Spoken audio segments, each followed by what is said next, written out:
Bonjour chers amis, bonjour le monde. Dans cette vidéo, j'aurai pour but de vous apprendre comment faire les projections dans un exercice d'oscillation mécanique, dans un exercice de centre d'inertie et dans un exercice de champ de pesanteur. Chers amis, je vous prie de prêter attention. Nous allons passer à la lecture. Un jeu d'enfant consiste à lancer un palais d'un lanceur. Le palais doit atterrir dans un réceptacle placé sur le sol horizontal en un point I, tel que O'I égale à 1,10 m. Le lanceur constitué d'un ressort à spin non jointive et de constante de règle K égale à 120 N par mètre permet de communiquer au palais de masse M égale à 50 g, une vitesse VA au point A, voir figure.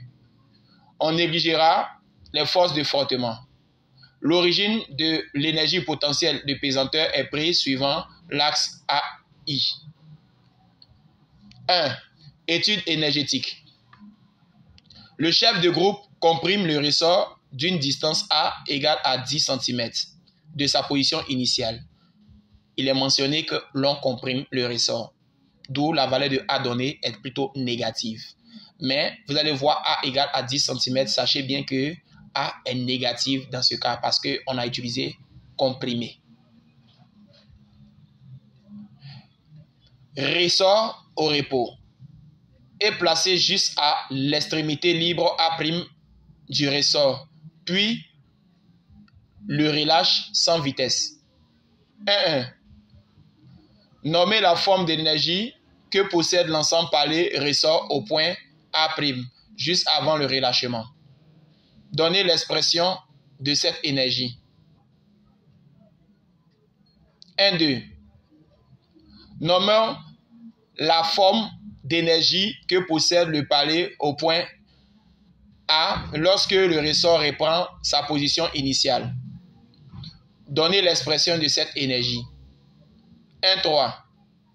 Déterminez alors la vitesse du palais en A. 1-4. Établir l'équation différentielle du mouvement du palais. 2. Étude du mouvement du centre d'inertie du palais sur BO.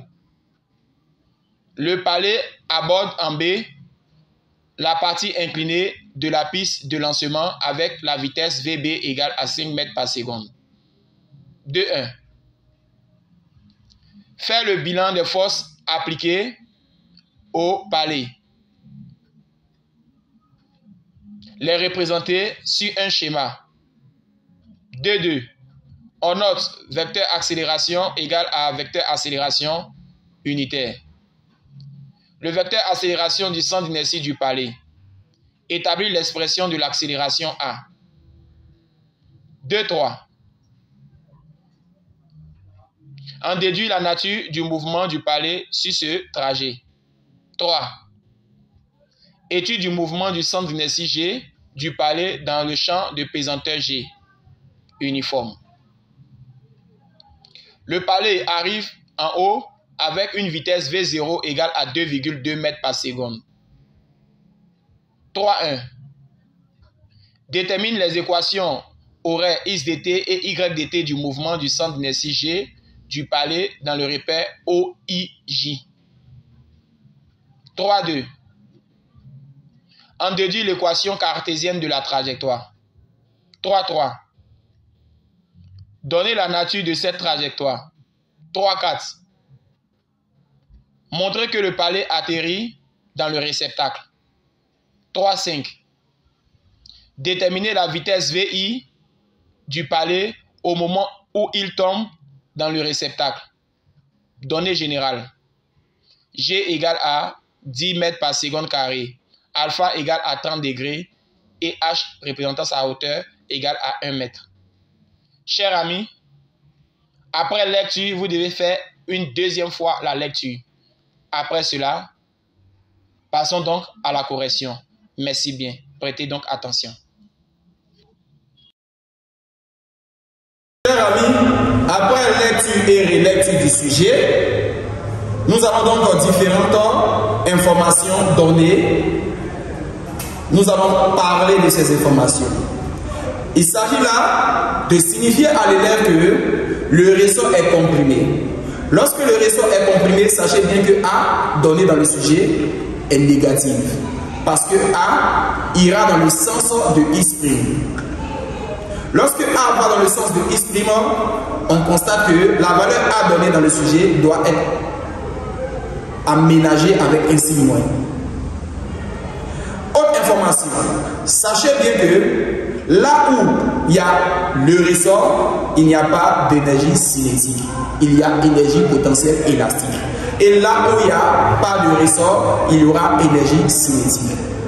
Lorsque les forces de frottement sont négligées dans un exercice, à travers oscillation mécanique, alors l'énergie mécanique se conserve.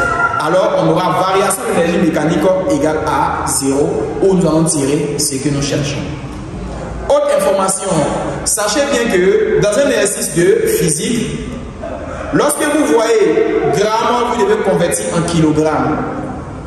Si vous entendez gramme, vous devez convertir en kilogramme parce que nous sommes en physique. Vous devez encore savoir à quoi correspondent les unités de mesure. En physique, tout ce qui est centimètre doit être converti en mètre.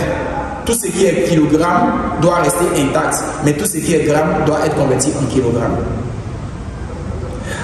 Une vitesse est estimée en mètres par seconde, une accélération est estimée en mètres par seconde carré. Chers amis, sur ce, nous allons passer à la première partie qui est consacrée à l'étude énergétique.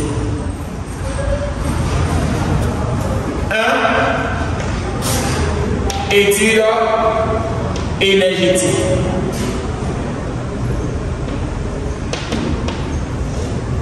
Dans cette partie, chers amis, on nous dit que le chef de groupe comprime le ressort. Le chef de groupe comprime le ressort. Cette information est très intéressante à manipuler. Ça sous-entend que A donné par le professeur serait donc inférieur à 0. D'où, si vous voyez dans le sujet que A égale à 10 cm, c'est plutôt A qui est égal à moins 10 cm. D'où, en termes de mètres, on aura moins 10 puissance moins 2 mètres. Du coup, A égale à moins 0,1 mètre. Car le professeur a dit que c'est comprimé.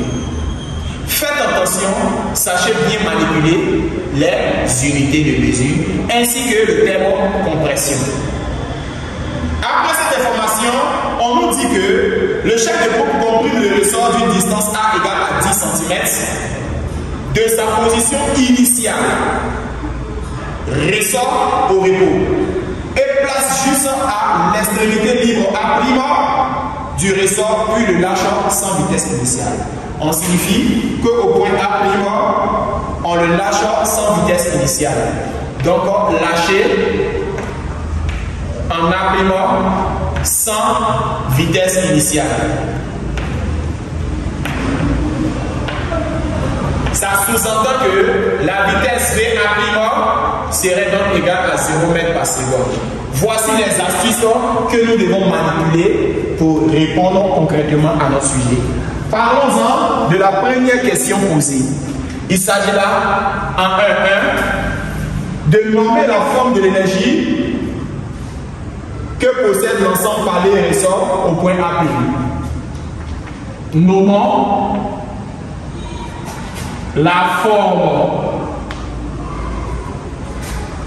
d'énergie que possède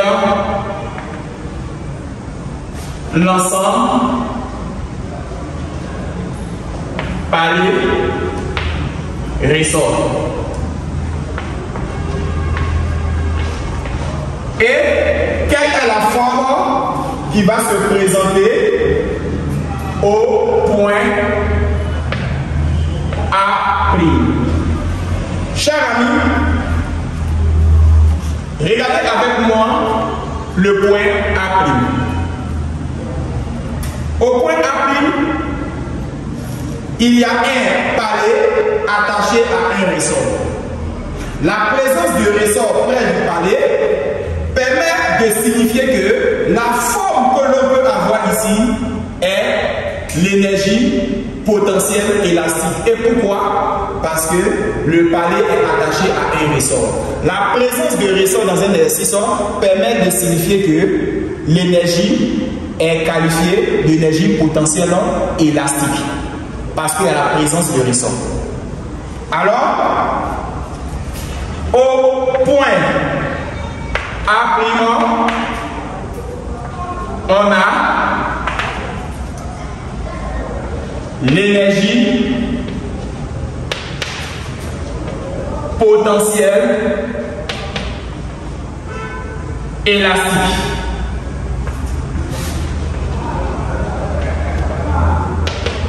Si l'on veut savoir quelle est son expression, on aura à écrire EPE. D'où EPE est égal à 1,5 de K moins A au carré. Qui sous-entend que EPE serait donc égal à 1,5 ou moins A égal au carré donnera A, alors KA au carré. Pourquoi il y a énergie potentielle élastique? Car nous sommes dans un cas de ressort.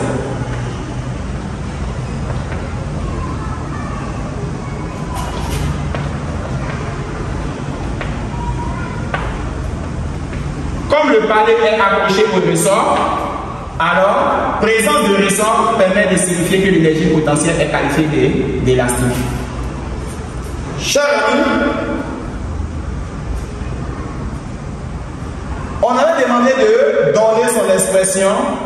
On signifie clairement que l'énergie potentielle élastique, d'après toute notre démonstration, sera donc égale à 1,5 de K A au carré.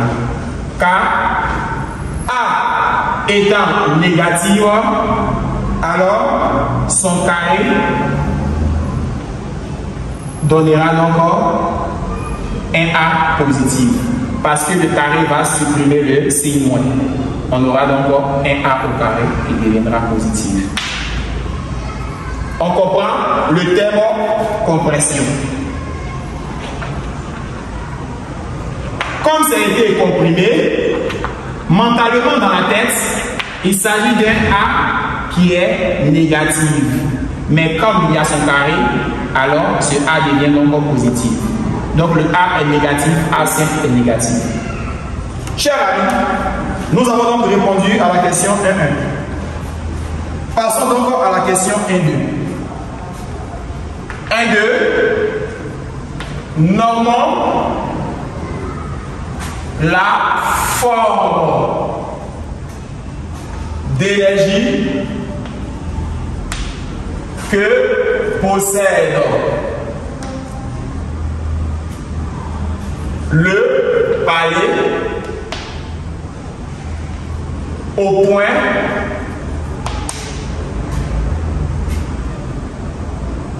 A lorsque le ressort reprend sa position initiale. Chers amis, quelle est la forme de l'énergie? C'est très simple. Regardez le schéma. Lorsque nous quittons au point A et nous allons au point A, la forme initiale apparaît. Au point A, voyez-vous un ressort? Au point A, il n'y a pas de ressort. Le palais est détaché du ressort. Lorsque le palais est détaché du ressort, il y a une énergie appelée énergie cinétique parce qu'il n'y a plus de ressort. Alors, quelle est la forme de l'énergie qui apparaît au point A? Au point A, on a l'énergie cinétique. On dira donc au point A, on a l'énergie cinétique. D'où sa formule deviendra EC au point A qui est égal à 1 demi de MVA au carré. Car il y a absence de ressort car le palais revient et reprend sa position initiale. Car le palais reprend sa position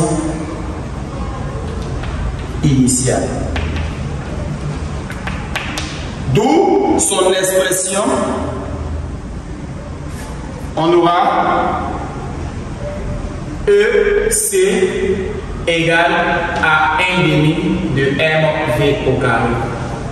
Donc, EC au point A deviendra 1 demi de MVA au carré.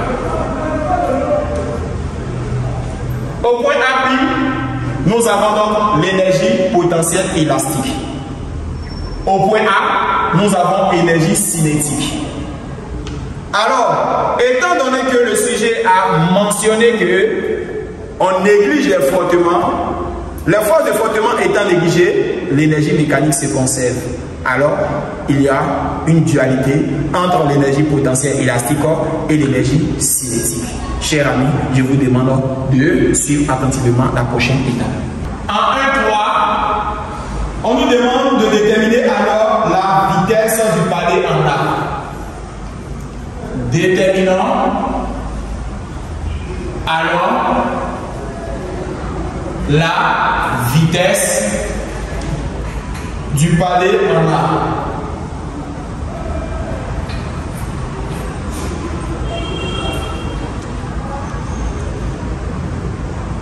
Chers amis, comment déterminer la vitesse du palais en A? Rappelons que les forces de frottement sont négligeables d'après le dossier. Les forces de frottement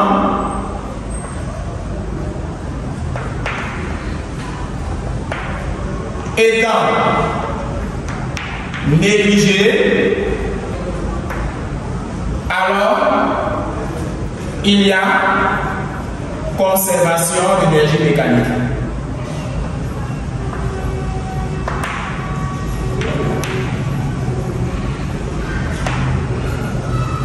Du coup, chers amis, on aura donc à reconnaître que cette propriété-là existe bel et bien. La variation de l'énergie mécanique serait donc égale à 0. Du coup, l'énergie mécanique du point A égale donc à l'énergie mécanique du point A'. Le point A aura énergie cinétique en A plus énergie potentielle élastique en A. Quant à l'énergie mécanique en A' aura énergie potentielle élastique en A' plus énergie cinétique en A'. D'après notre information, nous avons signifié que au point A, il y avait seulement que l'énergie cinétique en A. Alors, il restera énergie cinétique en A. Quant à énergie potentielle du présenteur, sera donc égal, élastique sera donc égal à 0. Et énergie potentielle élastique côté A' va exister. On aura EPA. Alors, EPE en A'. Énergie cinétique en A' est égale à 0. On aura donc énergie cinétique en A égale à énergie potentielle élastique en A'. Dans ce cas, que vaut la valeur des deux trouvés précédemment?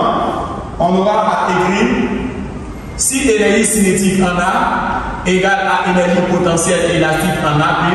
Alors, d'après la question précédente, on avait dit que l'énergie cinétique égale à 1 demi de M VA au carré, quant à énergie potentielle élastique égale à 1 demi de K moins A élevé au carré. Étant donné que moins A élevé au carré donnera A au carré, on a 1 demi de M VA au carré égale à 1 demi de K A au carré. qu'on a comprimé le ressort, voici d'où vient le signe moins. Après le carré qui fait disparaître le signe moins, on aura cette hypothèse. 1 demi de part et d'autre va se simplifier. On aura MVA au carré égale à K A au carré. D'où VA au carré égale à K A au carré sur M. Alors VA égale à la racine de K A au carré sur M. Cette écriture peut sortir. On aura donc A fois la racine de K sur N. Ou du moins ça, VA égale à A multiplié par oméga 0, tout simplement. Alors, nous allons faire l'application numérique. On aura VA égale à A. La valeur de A égale à 10 cm qui vaut tout simplement 0,1 en mètres multiplié par la racine de K.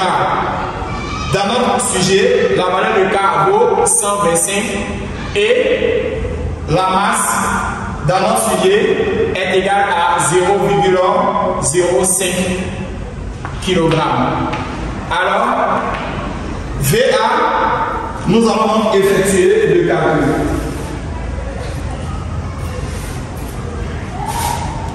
On aura 0,1 multiplié par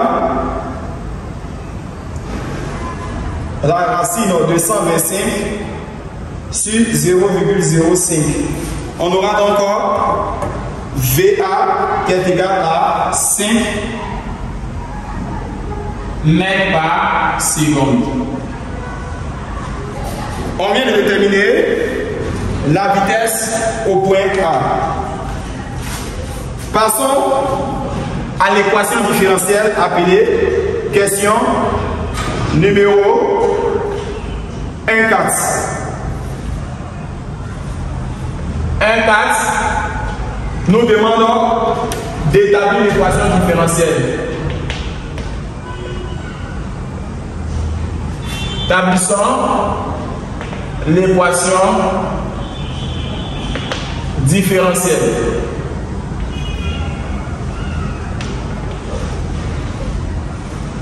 Chers amis, pour établir l'équation différentielle dans un premier temps, il faudra faire l'étude dynamique. Alors, système. On aura là palais et ressort. Faire le référentiel. Il s'agira de terrestre supposé galiléen. Et puis donner le binaire force. Il s'agira là de parler du poids, parler de la réaction normale et parler de la tension du ressort. Chers amis, on a le poids du palais. Rn, la réaction normale du plan. Et T, la tension du ressort. Chers amis, après cette information, nous allons faire, chers amis, une représentation schématique. Représentation schématique.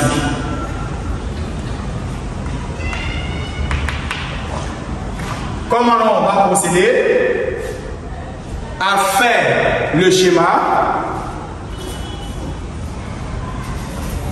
où il y a lieu la compression.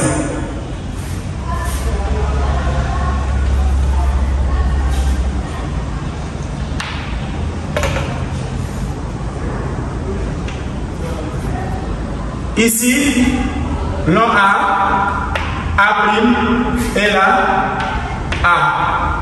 Ici, l'axe, nous avons l'axe X' et là, l'axe des X qui partait dans le même sens que le changer qui allait se poursuivre. Alors, nous avons là le solide où nous allons tracer le centre de gravité. Une fois c'est fait, descendre verticalement à trouver le poids P. Allez donc vers le haut à représenter la réaction normale. Et puisque l'on comprime, alors la tension ira dans ce sens parce qu'on a comprimé le ressort. La tension ira donc dans ce sens-là.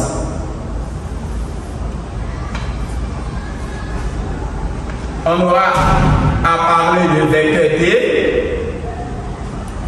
et là, à mettre sur chaque information le poids, quant à celui-là, la réaction et là, la tension du ressort. Voici donc la représentation schématique. Après la représentation schématique, il faudrait donc appliquer le théorème du centre d'inertie pour déterminer l'équation différentielle. Chaque fois que vous décidez de déterminer l'équation différentielle, appliquez le théorème du centre d'inertie. Alors, appliquons le théorème du centre d'inertie. Que dit ce théorème? Ce théorème nous informe que somme vectorielle des forces extérieures appliquées à ce système égale au produit de la masse par le vecteur accélération de son centre d'inertie dans un référentiel supposé calculé. On aura donc à parler de P additionné à Rn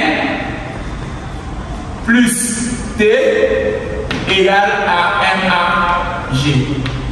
Alors, effectuez une projection. Projetons sur l'axe X', X. Projetez toujours sur l'axe X'. Alors, dans ce cas-là, on aura P sur l'axe X, plus Rn sur l'axe X, plus T sur l'axe X, égale à MA sur l'axe X. Allons sur le schéma. Que vaut P vis-à-vis de l'axe X? P est perpendiculaire à l'axe X. Sa valeur donnera donc 0. Que vaut Rn vis-à-vis de l'axe X?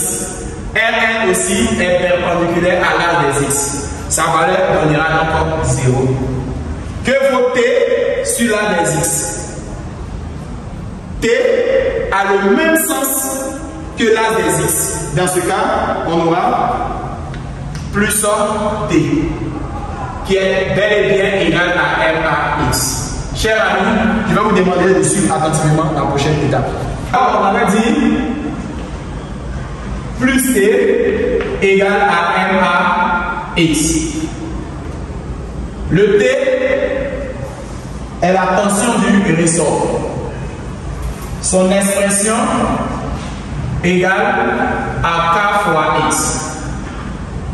En cinématique,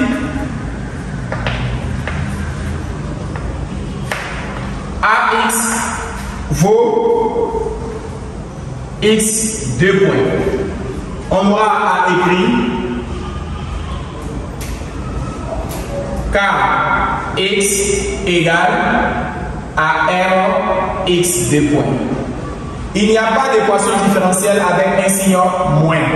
Alors, il faudrait trouver la relation vectorielle de T. Relation vectorielle de T. La relation vectorielle de T serait donc T avec vecteur égale à KX, d'où la présence à présent de MI et d'un signe moins. On aura donc à savoir que T avec vecteur s'appelle moins K ici et T simplement porte le nom de K ici. Alors, si t est égal à 4x et t avec vecteur est égal à moins 4 ici, alors t, relation vectorielle, est égal à t sans vecteur. Alors, kx serait remplacé par la relation vectorielle, d'où la nécessité d'utiliser moins kx i avec vecteur égal à m x 2 points. L'as des x permet d'élaborer un i en cinématique. Après la simplification des signes de i de part et d'autre, on aura moins kx égale à m x 2 points. En faisant passer cette écriture de l'autre côté, on aura mx 2 points plus kx égale à 0 en divisant par m.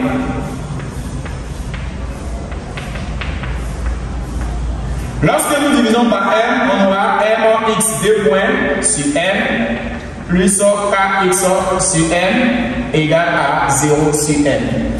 On aura à mettre sur notre feuille de copie x 2 points plus k sur m x égale à 0.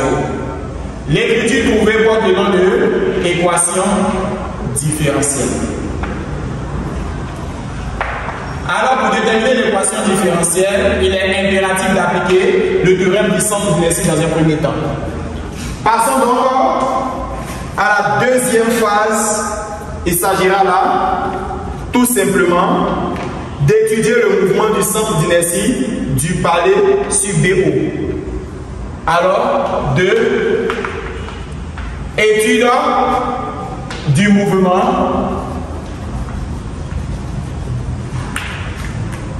du centre d'inertie du palais sur BO. Chers amis, que sait-on de BO? D'après le schéma, BO est un plan incliné. Nous allons donc situer B et O.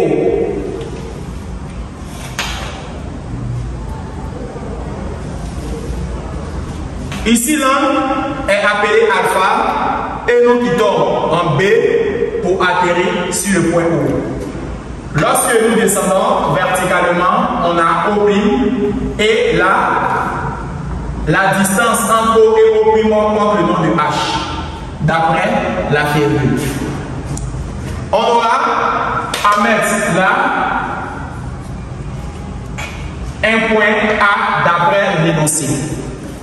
On remarquera que la trajectoire étant rectiligne horizontale, en absence de force de frottement, la vitesse de V est telle que la vitesse en A. En absence de frottement sur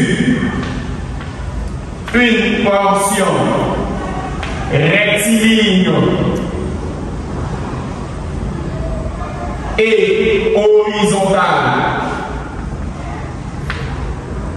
AB naît une accélération égale à 0 mètres par seconde carré. D'où la vitesse acquérie en B est telle que la vitesse acquérie en A, et d'après notre énoncé, VA était égal à 50 mètres par seconde. Chers amis, l'on n'a pas posé une question pour le moment, c'était une manière de décortiquer les différentes informations. Étude du centre d'inertie du palais sur BO. Quelle question est posée à présent? Le palais aborde en B un plan incliné de la piste de lancement avec une vitesse VB égale à 5 mètres par seconde. Vous voyez bien pourquoi ils ont précisé 5 mètres par seconde. En 2.1, faire le bilan des forces appliquées au palais et les représenter sur un schéma. Nous allons donc signifier le système. 1. Palais. Signifier le référentiel. terrestre supposé galiléen.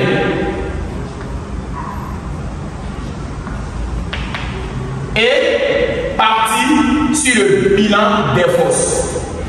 Le bilan des fosses, il aura l'apparition sur la portion inclinée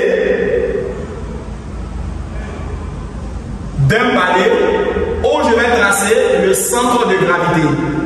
Une fois que c'est fait, venir verticalement vers le bas tout en trouvant le poids. La deuxième force est appelée la réaction, qui part à partir du plan. On aura R. Pourquoi la réaction n'est plus appelée Rn? Parce qu'il n'existe pas de force de frottement sur cette partie. Alors, comme bilan des forces, on aura à présenter le poids, on aura à présenter la réaction. Chers amis, je vous demande de suivre attentivement les projections ainsi que le bilan des forces. Nous allons donc répondre à la question 2.1 qui nous demande de faire le bilan des forces. Alors, pour faire le bilan des forces, après avoir représenté, chers amis, il faudra donc dire que, comme bilan des forces, on aura P, le poids du palais, et R, la réaction du plan. Nous venons de répondre à la question 2.1, passons encore à la question 2.2. La question 2.2 nous dit, on note vecteur accélération égale à A vecteur unitaire. Et l'on demande ici que le vecteur accélération du centre d'inertie du palier. Et quelle question est posée? C'est d'établir l'expression de l'accélération A. Établissons l'expression de l'accélération A. Chers amis, comment déterminer l'accélération A? C'est très intéressant d'utiliser le théorème du centre d'inertie. Alors, appliquons le théorème du centre d'inertie. Ce théorème nous dit que somme vectorielle des forces extérieures égale à MAG. On aura à dire P plus R égale à MAG. Étant donné que le théorème appliqué est le théorème du centre d'inertie, il y a lieu une projection. Donc, projetons sur l'axe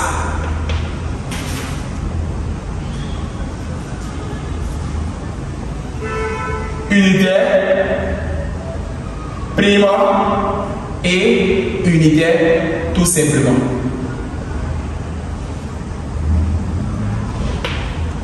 Alors, je vais vous rappeler que voici ce schéma. Ici, l'on a matérialisé le poids et là, l'on a matérialisé la réaction.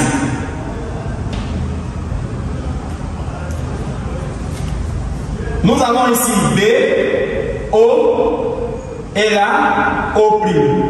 La distance des deux est égale à H et H égale à 1 mètre. Qu'est-ce qui va nous intéresser? L'axe U'. Étant donné que le sujet a présenté l'axe unitaire qui va dans ce sens, on aura dit que notre projection va se faire sur U'.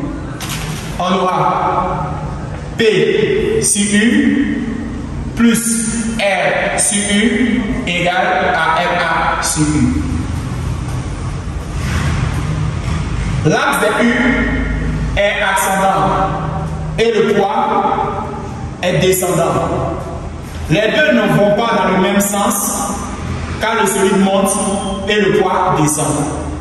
Il y a donc à effectuer la projection de P qui va donc tomber sur l'axe de l'unité. On aura donc P sur l'axe de U. L'endroit où P est tombé sur l'axe de U serait donc maquillé.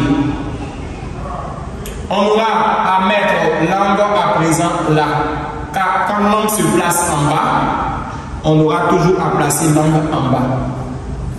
Comment est l'angle alpha vis-à-vis de ce côté maquillé en rouge?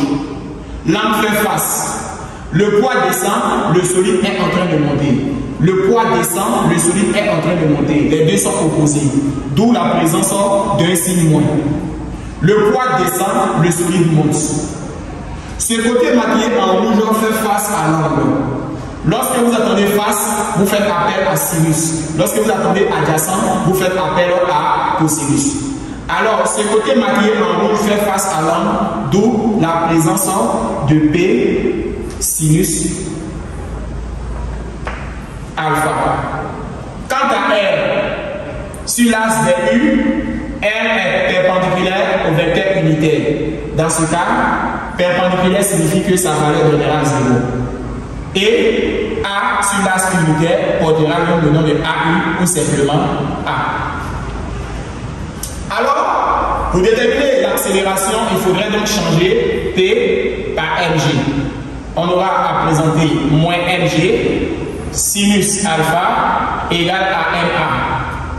Simplifié de part et d'autre m, on aura à écrire g avec le signe moins sinus alpha égale à a. D'où à tirer la valeur de a. On aura à écrire a égale à moins g sinus alpha. Nous allons donc vérifier d'abord ce calcul.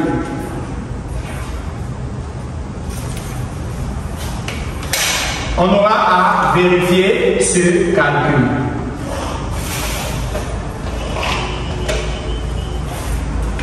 G serait remplacé par sa valeur.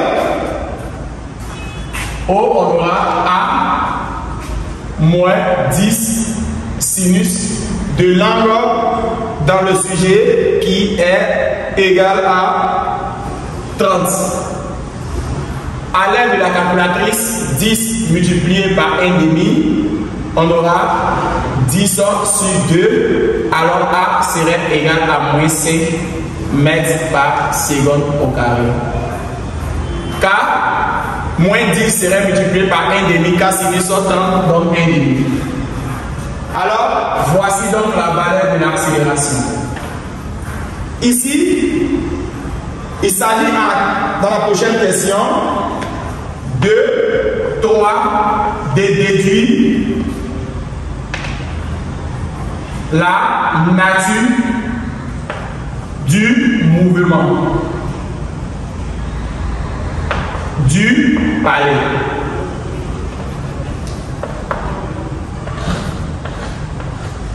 Que c'est donc de l'accélération? On sait que l'accélération A est différente de 0 mètres par seconde carré. D'où A égale à moins 5 mètres par seconde carré. D'où notre A est inférieur à 0. Donc, le mouvement est dit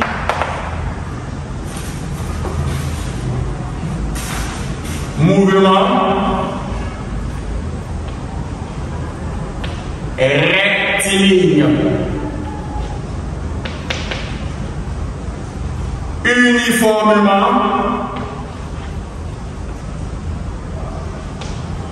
varié. Et quel genre de variation? Étant donné que c'est inférieur, décéléré. Ou autrement appelé retardé. On peut donc dire que nous sommes dans un mouvement rectiligne uniformément décéléré. Mouvement rectiligne uniformément décéléré. Ou simplement mouvement rectiligne uniformément retardé. Chers amis, après la nature, passons donc à l'option numéro 3. Étude du mouvement du centre d'inertie G du palais dans un champ de pesanteur uniforme G. Il s'agit là d'un champ G. Nous allons donc mettre la question et le grand titre 3. Étude du mouvement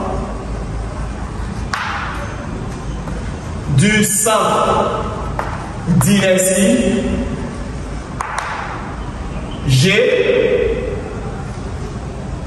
du palais dans le champ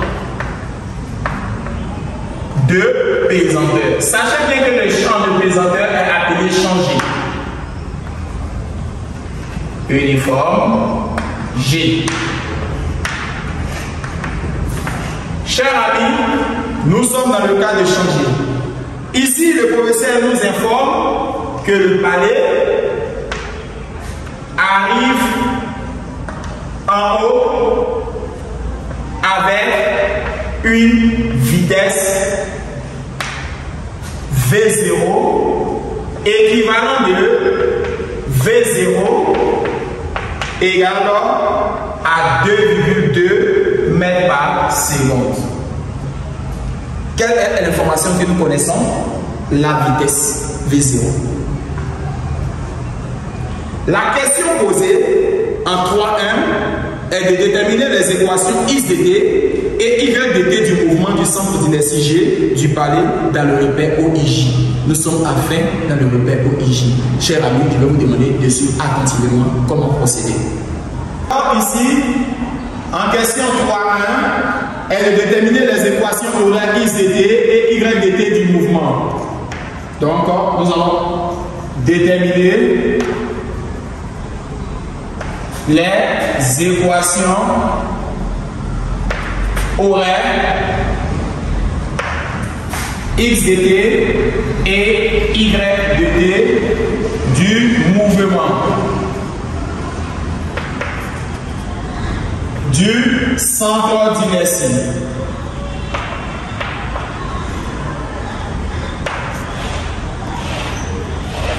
Alors, pour réussir l'inertie de champ G, il faudrait donc faire l'étude dynamique. Alors, système.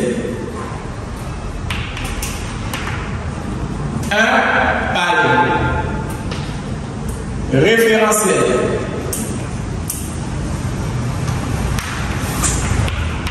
Terrestre. Supposé. Galiléen. Bilan des forces. En champ G, il n'y a qu'une seule force. Et cette force porte le nom de poids. Le poids du palais. Chers amis, après l'étude dynamique, nous allons donc appliquer le théorème de centre d'inertie. Appliquons le théorème du centre d'inertie. Que dit ce théorème? Que somme vectorielle des forces extérieures appliquées à ce système égale au produit de la masse par le vecteur accélération de son centre d'inertie G au cours d'un référentiel supposé galiléen. Qu'est-ce que ces forces? Le poids égale donc à MAG. Alors MG donnera MAG. Après simplification de M de part et d'autre, on a vecteur G égale à vecteur AG. Du coup, A serait égal à G, ou du moins A s'appelle G, qui est une constante. Venez désormais faire la représentation schématique à cet endroit. Vous représentez donc G.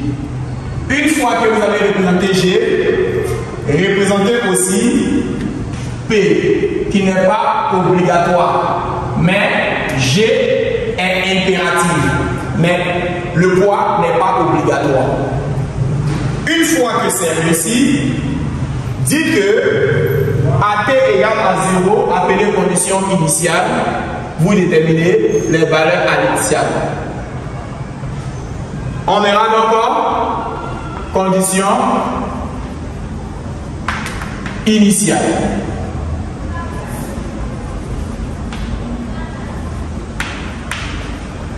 Dans ce cas, on aura à présenter V 0. Et là, V0 c'est là des X. Et là, V0 c'est là des Y. Faire la projection de V0 qui doit tomber sur la des X. Une fois tombé, on appelle ce côté V0 sur la des X. Dans notre cas, le V0 sur la des X va tomber sur le côté que je suis en train de marquer. Ce côté est adjacent à l'angle. On voit à présent V0 cosinus alpha. Nous allons faire la même projection à tomber sur la des Y. L'angle alterne interne. On aura son interne là. Le côté où nous sommes tombés est ce côté-là. Comment est ce côté marqué vis-à-vis de l'angle? D'abord, on appelle V0 Y et sa valeur est équivalent de V0 sinus alpha. On aura à dire que d'après la projection de V0 qui tombe sur ce côté, alors V0 serait accompagné de cosinus alpha. Celui du bas, V0 serait accompagné de sinus alpha. Parce que d'après l'angle placé, c'est opposé. On aura à mettre là OG0, X0, Y0. Comme le point O est pris comme départ, d'après un repère clair qui se présente sous la forme de OIJ, le point O est pris comme départ, alors ici est pris comme départ. En allant à X, nous ne rencontrons pas un point. S'il y a un point, il faut s'assurer que la vitesse est en ce point. Alors, c'est 0. Y0, en allant au point O jusqu'à Y, on ne rencontre pas de point. On aura 0. Si le point O' était pris comme départ de ton repère, O' était pris comme départ, alors quittant ici, pour arriver en Y, nous rencontrons encore le parcours O à O'. Alors, on allait mettre H. Chers amis, après AT égale à 0, passons donc à AT différent de 0 secondes. Dans ce cas, on parlera encore de conditions quelconques. Ici, il faut savoir donc que c'est par ordre. L'accélération sur la des X, l'accélération sur la des Y. Qui parle de A parle de G. qui parle de A parle de G. Comment est G vis-à-vis de l'axe des X? G est perpendiculaire à l'axe des X. Dans ce cas, on aura donc 0. Comment est G vis-à-vis de Y? G descend, Y va en haut. G descend et Y va en haut. G descend et Y va en haut. Dans ce cas, on a moins G. Il y a implication de la vitesse.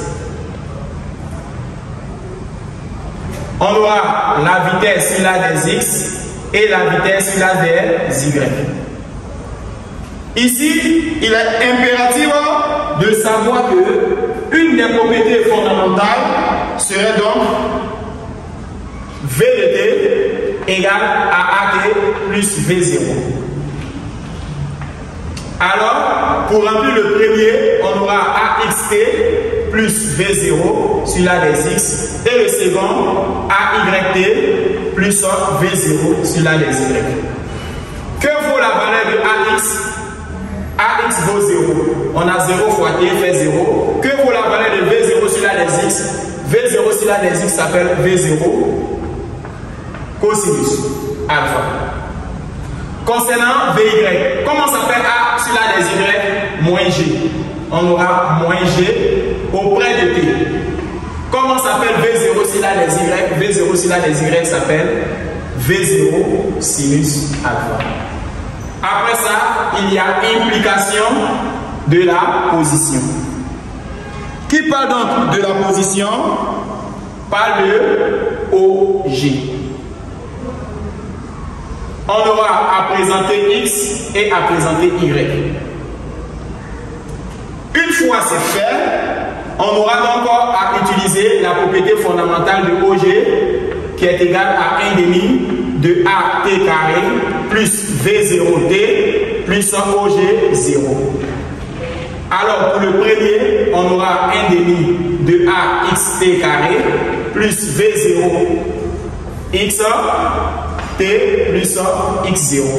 Quant au second, 1 demi de AYT carré plus V0 YT plus Y0. Remplaçons chaque élément par sa valeur. Que vaut A? A sur l'axe X vaut 0, alors tout ça va disparaître. Que vaut V0 sur l'axe X? V0 cosinus alpha. Le tout multiplié par T. Que vaut A sur l'axe Y? Moins G. On aura moins 1 demi de G T carré. Que vaut la valeur de V sur l'axe Y? V0 sinus alpha. Le tout T. Que vaut Y0? 0.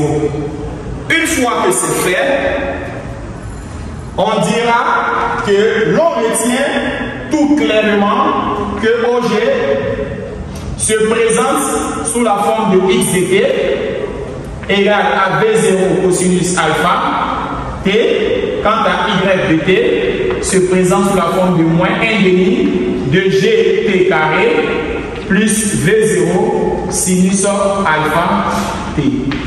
On dira que les équations horaires sont X de T et Y de T. Les équations horaires sont X de T qui est égal à V0 cosinus alpha T et Y de T qui est égal à moins 1 demi de G T carré plus V0 sinus alpha. Le tout multiplié par T. Une fois c'est bon, chers amis, nous allons donc répondre à la prochaine question qui est 3,2 de déduire l'équation cartésienne de la trajectoire. Si ce, je vous demande de suivre attentivement. En 3,2, on nous demande de déduire l'équation cartésienne de la trajectoire. Déduisons-en l'équation cartésienne de la trajectoire. Pour répondre à cette question, il faudra numéroter les deux équations précédentes, c'est-à-dire x dt, valeur v0 cosinus alpha, le tout t. Nous allons numéroter 1. Quant à y de t égale donc à moins 1 demi de g t au carré plus v0 sinus alpha t que nous allons numéroter 2. Et nous dirons par la suite dans 1 anti-t, on a x égale à v0 cosinus alpha t, où nous allons donc tirer le t qui serait donc égal à x sur v0 cosinus alpha. Une fois que c'est bon, passons donc dans 2. Dans 2, on remplace t par sa valeur. Et quelle est la valeur de t? La valeur de t est x sur v0 cosinus alpha. On obtient y égale à moins 1 demi de g, où nous allons remplacer le t par x sur v0 cosinus alpha, le tout au carré, additionné à v0 sinus alpha, le tout multiplié par x sur v0 cosinus alpha. Après démonstration, 1 multiplié par g multiplié par moins g sur 2v0 carré cosinus carré alpha x au carré plus v0 sinus alpha sur v0 cosinus alpha, le tout multiplié par x.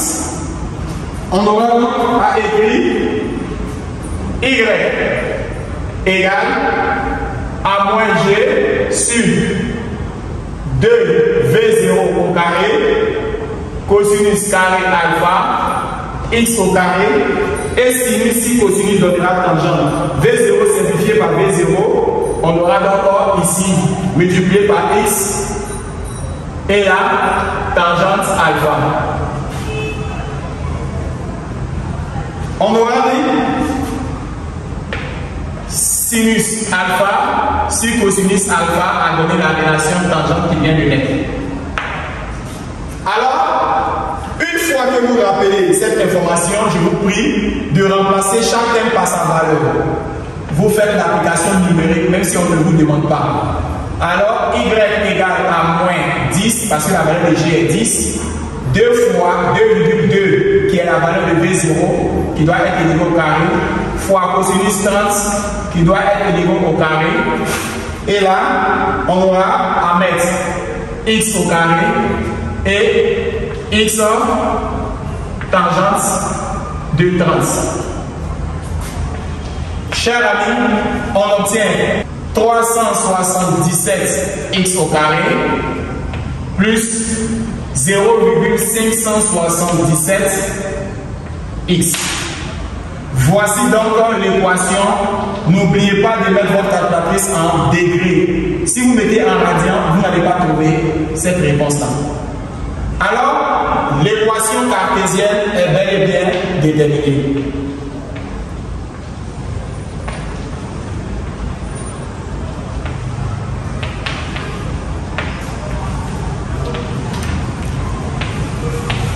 Alors, chers amis, passons donc à la question 3-4 qui nous prie de montrer que le palais atterrit dans le réceptacle. Chers amis, on nous prie de montrer que le palais atterrit dans le réceptacle. Si le palais veut atterrir dans le réceptacle, il faudrait que la distance du palais soit égale à la distance imposée par le sujet. Parce qu'on a dit pour atterrir dans le réceptacle,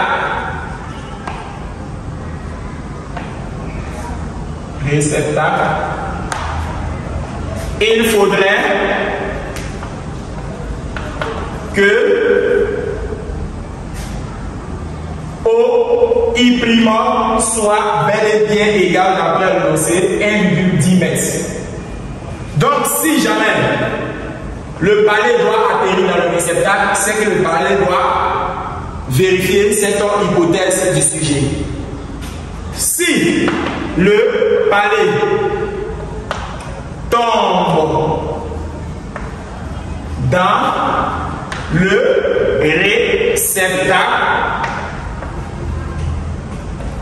alors il faudrait poser que X obéit à O'I et Y du palais doit satisfaire la condition H.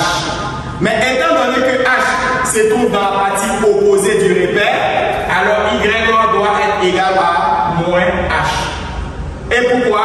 Parce que le repère est O, I et J. Et le réceptacle va chuter à une hauteur située là. Le repère normal est situé vers le haut et le palais va chuter pour tomber vers le bas.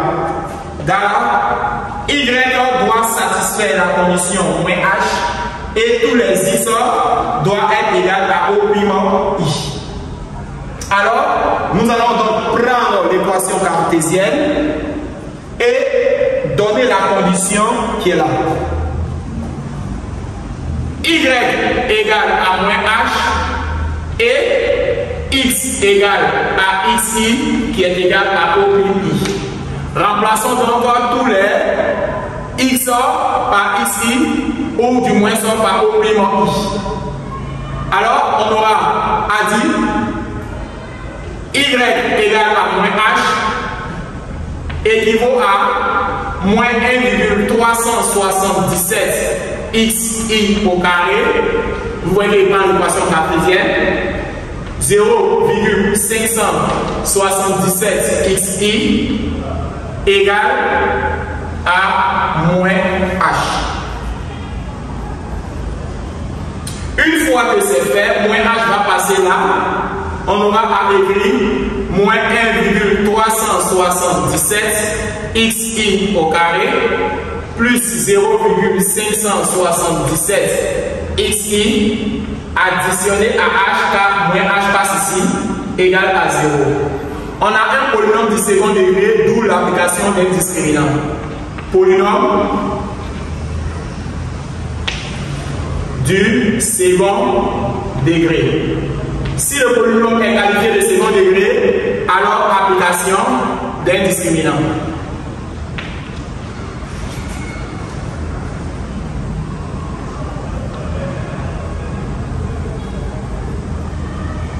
Alors, que vaut la formule de discriminant?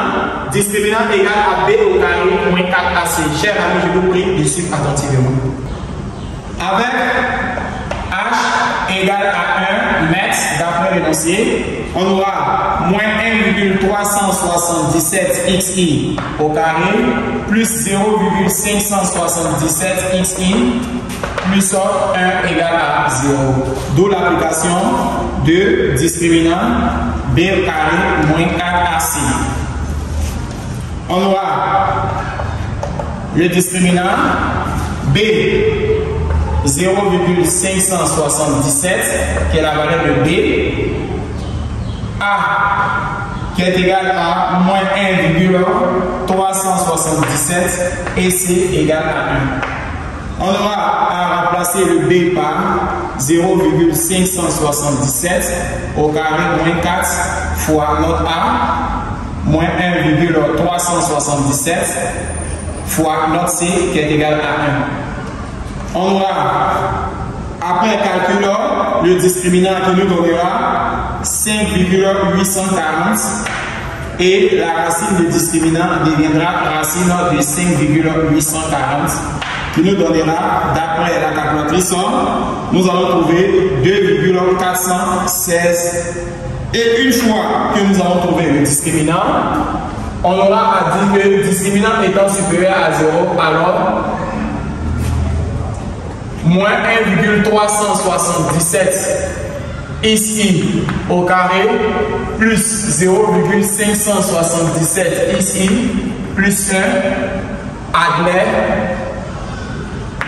deux solutions distinctes.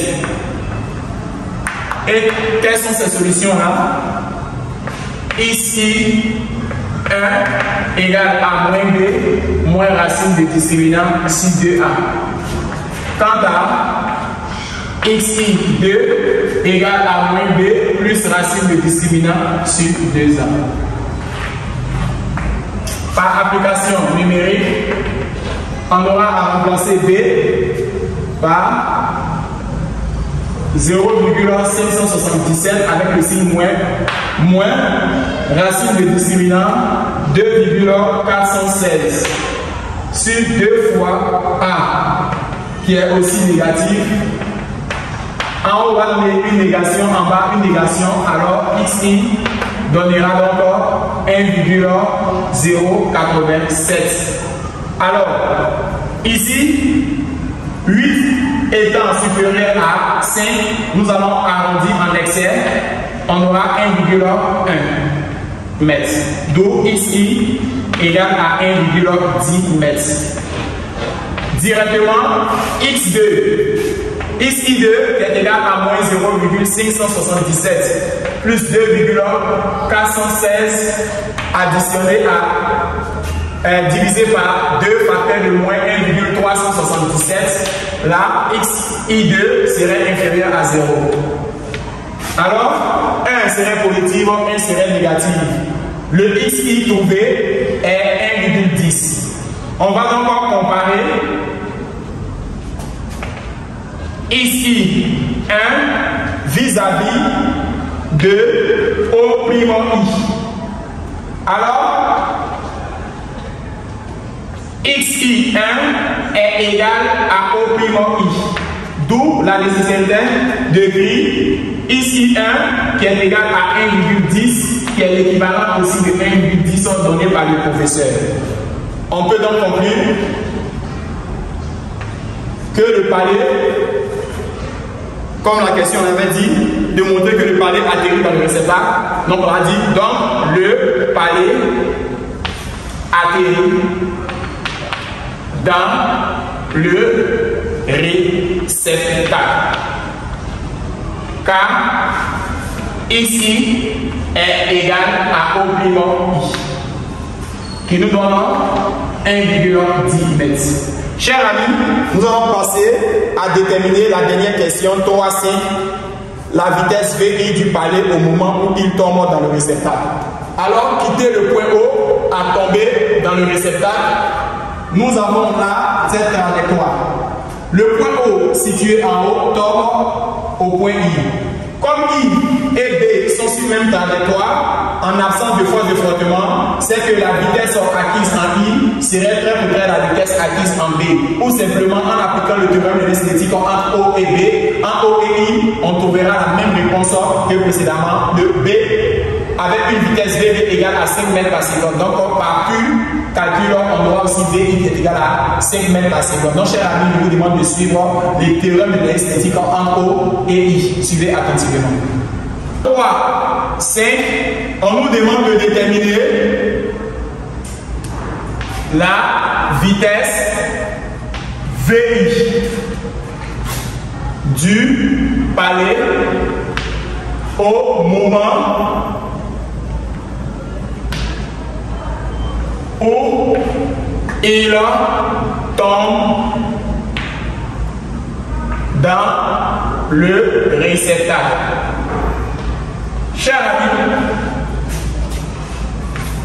nous avons un schéma où l'on quitte le point O pour atterrir au point I avec cette trajectoire. L'on demande de trouver la vitesse VI. Quittant ici avec une vitesse V0. Avec une latitude appelée H qui vaut 1,0 mètre. Chers amis, pour ce cas de sujet, il faudrait donc appliquer le théorème de l'analyse cinétique. Mais ici, nous sommes dans le cas de chiffre libre. Appliquons le théorème de l'énergie cinétique. Entre O et I. On aura tout simplement la variation de l'énergie cinétique entre O vers I égale à somme des travaux des forces extérieures appliquées à ce solide. On aura énergie cinétique finale moins énergie cinétique initiale égale à travail du poids. Car nous sommes dans une chute libre. Dans une chute libre, le travail du poids est égal à mgh. On aura à mettre 1,5 de m, VI au carré moins V0 au carré égale à mgh. Après simplification de m de part et d'autre, on aura 1,5 de VI au carré moins V0 au carré égale à GH. Après l'équivalence, on aura VI au carré moins V0 au carré égale à 2GH. Nous allons donc tirer VI au carré, on aura V0 au carré plus 2GH. Alors, VI serait donc la radicale de V0 au carré plus 2GH. Lors de l'application numérique, on aura VI qui est égal à la radicale de 2,2 qui était la valeur de V0 plus 2 fois 10 fois 1. On trouvera là, on dira que VI égale à la radicale de V0 au carré plus 2GH. Alors, V0 est 2,2 et au carré plus 2 fois 10 fois 1. Alors, VI égale à 4,98 mètres par seconde. Au VI est environ 5 mètres par seconde. Étant donné que la trajectoire entre B et I est rectiligne,